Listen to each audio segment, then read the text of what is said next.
Hi guys, நான் தான் உங்களுடைய ப்ரோக்ராம் பிரைன் பேசுகிறேன். இன்னைக்கு நம்ம AVR ஸ்டுடியோ 6.2 எப்படி இன்ஸ்டால் பண்ணுறது அதை பற்றி நம்ம இந்த வீடியோவில் பார்க்க போகிறோம். என்ன இந்த வீடியோவில் புதுசாக இன்ஸ்டால் சொல்லித்தரேன்னு பார்த்தீங்கன்னா ஒன்றும் இல்லை. நான் எவ்வளோ சொல்லிக் கொடுத்த சாஃப்ட்வேர் எது அப்படின்னா AVR ஸ்டுடியோ 4 நான் கிளிக் பண்ணி காட்டுறேன் பாருங்கள். ஸோ இந்த வெர்ஷன் தான் தெரியுதா உங்களுக்கு. இந்த வெர்ஷன் யூஸ் பண்ணிட்டு இருந்தேன், AVR ஸ்டுடியோ 4 தான் யூஸ் பண்ணிட்டு இருந்தேன். இது வந்துட்டு என்னென்னா விண்டோஸ் 7க்கு மட்டும்தான் சப்போர்ட் ஆகும். பட் இப்போ என்னோட சப்ஸ்கிரைபர்ஸ் நிறைய பேர் வந்துட்டு அவங்க லேப்டாப்பில் நிறையா விண்டோஸ் 10 யூஸ் பண்ணுறாங்க, 8 யூஸ் பண்ணுறாங்க, நிறைய பேர் அட்வான்ஸாக யூஸ் பண்ணுறாங்க இல்லையா.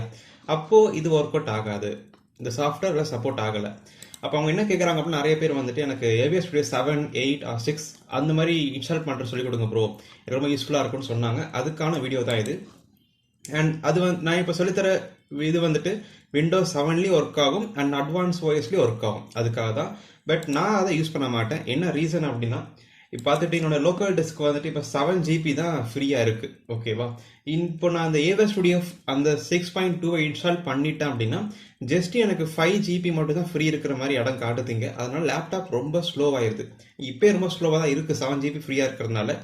அது AVR ஸ்டுடியோ இன்ஸ்டால் பண்ணப்போ ரொம்ப ஸ்லோவாகிடுது, பிகாஸ் லோக்கல் டிஸ்க் எனக்கு ஃபுல்லாக இருது இல்லையா.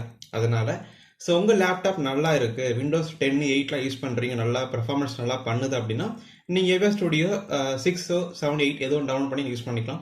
இப்போ நான் சொல்லித்தரது AVR ஸ்டுடியோ 6 நான் சொல்லித்தர போகிறேன். கொஞ்சம் ஈஸியாக இருக்கும். ஓகே, நீங்கள் நல்லா ஈஸியாக இன்ஸ்டால் பண்ணிக்கலாம். ஸோ இந்த சாஃப்ட்வேரோட லிங்க் நான் டிஸ்கிரிப்ஷனில் கொடுப்பேன், நீங்கள் எடுத்து டவுன்லோட் பண்ணிக்கலாம். அது எப்படி இருக்கும்னா இந்த மாதிரி இருக்கும். நான் போய் காட்டுறேன். இந்த மாதிரி. ஓகே, அது ரெண்டு ஃபோல்டர் தான். ஒன்று வந்துட்டு AVR ஸ்டுடியோ 4 உங்களுக்கு தேவைப்படாது. அப்போ இந்த ஃபோல்டர் உங்களுக்கு தேவைப்படாது. இந்த ஒரே ஒரு ஃபைல் தான். இந்த ஒரு ஃபைலை நீங்கள் கிளிக் பண்ணி இன்ஸ்டால் பண்ணிட்டா போதும் உங்கள் லேப்டாப்பில் வந்துட்டு லேப்டாப் ஆர் கம்ப்யூட்டரில் உங்களுக்கு AVR ஸ்டுடியோ 6.2 வந்துட்டு இன்ஸ்டால் ஆயிரும். ஒன்றும் இல்லை, டபுள் கிளிக் இப்படி பண்ணிக்கோங்க. இதுதான் ஃபர்ஸ்ட் ஸ்டெப்பு. ஃபர்ஸ்ட் எடுத்தோடனே அதை கிளிக் பண்ணோடனே உங்களுக்கு இந்த மாதிரி வரும்.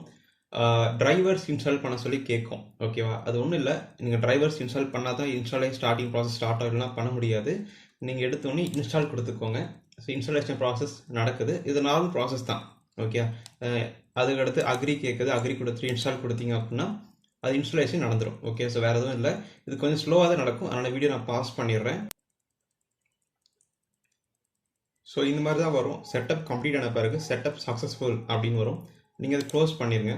க்ளோஸ் பண்ணிட்ட பிறகு உங்களுக்கு இந்த மாதிரி ஒரு லோகோ நடுவில் வந்துட்டு கீழே வந்துட்டு லோட் ஆகும் உங்களுக்கு. ஓகே, டேக் சம் டைம், இதுவும் கொஞ்சம் டைம் ஆகும். ஸோ இந்த கீழே லோட் ஆகிட்டு இருக்கு. இந்த லோட் ஆகி முடிஞ்ச உடனே உங்கள் Atmel ஸ்டுடியோ 6 வந்துட்டு இன்ஸ்டாலேஷன் ப்ராசஸ்க்கு ஸ்டார்ட் ஆயிரும். அடுத்து வந்து பார்த்தா இந்த மாதிரி தான் இருக்குது உங்களுக்கு. ஓகே, வெல்கம்ன்ற ஸ்க்ரீன் வரும். ஸோ நெக்ஸ்ட்டு கொடுங்க அண்ட் அக்செப்ட் கேட்கும் அண்ட் நெக்ஸ்ட்டு அண்ட் எந்த ஃபோல்டரில் நீங்கள் அந்த ப்ரோக்ராம்ஸை ஸ்டோர் பண்ணணும் கேட்குது. இதெல்லாம் ஒன்றும் பிரச்சனை இல்லை, மாற்ற தேவையில்லை. இந்த சீலே அப்படியே விட்டுருங்க, மாற்றாதீங்க. நெக்ஸ்ட்டு அவ்வளோதான், ப்ராசஸ் முடிஞ்சிருச்சு. இவ்வளோ தான் இன்ஸ்டாலேஷன் ப்ராசஸ். ஸோ இது முடியறதுக்கு கொஞ்சம் இதுவும் டைம் ஆகும், பெரிய சாஃப்ட்வேருங்கிறதுனால. ஸோ முடிஞ்சிருச்சு அப்படின்னா நீங்கள் எப்பயும் போல் கிளிக் பண்ணி நீங்கள் ஓப்பன் பண்ணி யூஸ் பண்ணிக்கலாம். ஓகேவா. இன்ஸ்டாலேஷன் கம்ப்ளீட் ஆன பிறகு உங்களுக்கு இந்த மாதிரி விண்டோ உங்களுக்கு வரும். ஸோ கம்ப்ளீட் ஆகிறதுக்கு ஒரு 10 minutes தான் ஆகும். நான் அதை பாஸ் பண்ணிட்டேன், உங்களுக்கு தெரியாது. ஸோ இப்போ 10 minutes ஆயிடுச்சு ஆக்சுவலாக. ஓகே, ஸோ இப்போ நான் அது அசோசியேட் கொடுத்து கிளிக் பண்ண ஆக்சுவலாக இதை கிளிக் பண்ணிவிட்டு ஃபினிஷ் கொடுத்தீங்கன்னா ஓவர். இதுக்கப்புறம் ஒன்றும் கிடையாது. சும்மா நீங்கள் கீழே இந்த இடத்துல உங்களுக்கு ஐக்கான் ஒன்று வந்துடும், ஸ்டுடியோ 6.2 அப்படின்ற ஐக்கான் வந்துடும். ஸோ டபுள் கிளிக் பண்ணிங்கன்னா உங்களுக்கு இந்த மாதிரி ஒன்று ஓப்பன் ஆகும். ஸோ வெயிட் பண்ணுங்கள். இந்த மாதிரி தெரியுது Atmel ஸ்டுடியோ 6 AVR சொல்லிட்டு இந்த மாதிரி சொல்ல அதே லோகோ திரும்ப வரும். ஸோ இது வந்துட்ட பிறகு நீங்கள் ப்ரோக்ராமிங் பண்ண வந்துட்டு நியூ ப்ராஜெக்ட்லாம் பண்ணுறது எப்படி அதை பற்றி நான் அடுத்த வீடியோவில் சொல்கிறேன். நான் இது ரொம்ப டைம் ஆயிடுச்சு இல்லையா. ஸோ அடுத்த வீடியோவில் வந்துட்டு எப்படி அதை பற்றி நான் ப்ரோக்ராமிங் பண்ணி எப்படி நம்ம எக்ஸிக்யூட் ப்ரோட்டிஸில் பார்க்குறதுன்ற பார்க்க போகிறோம். So both are same. AVR studio 4 பண்ண அது ப்ரோக்ராமும் AVR ஸ்டுடியோ 6 பண்ணுற ப்ரோக்ராம் சேமாக தான் இருக்கும். ஸோ என்ன ஏதுங்கிறது நம்ம அடுத்த டிஸ்கஸ் பண்ணலாம். ஸோ இதே பிடிச்சிருந்தா லைக் பண்ணுங்கள், ஷேர் பண்ணுங்கள், சப்ஸ்கிரைப் பண்ணுங்கள். அண்ட் அந்த யூடியூப் சேனல் டெலிகிராம் குரூப் இருக்குது, நீங்கள் வேணும்னா ஜாயின் பண்ணி உங்கள் டவுட்டை கிளியர் பண்ணிக்கலாம். And bye from program brain and have a nice day guys. Bye.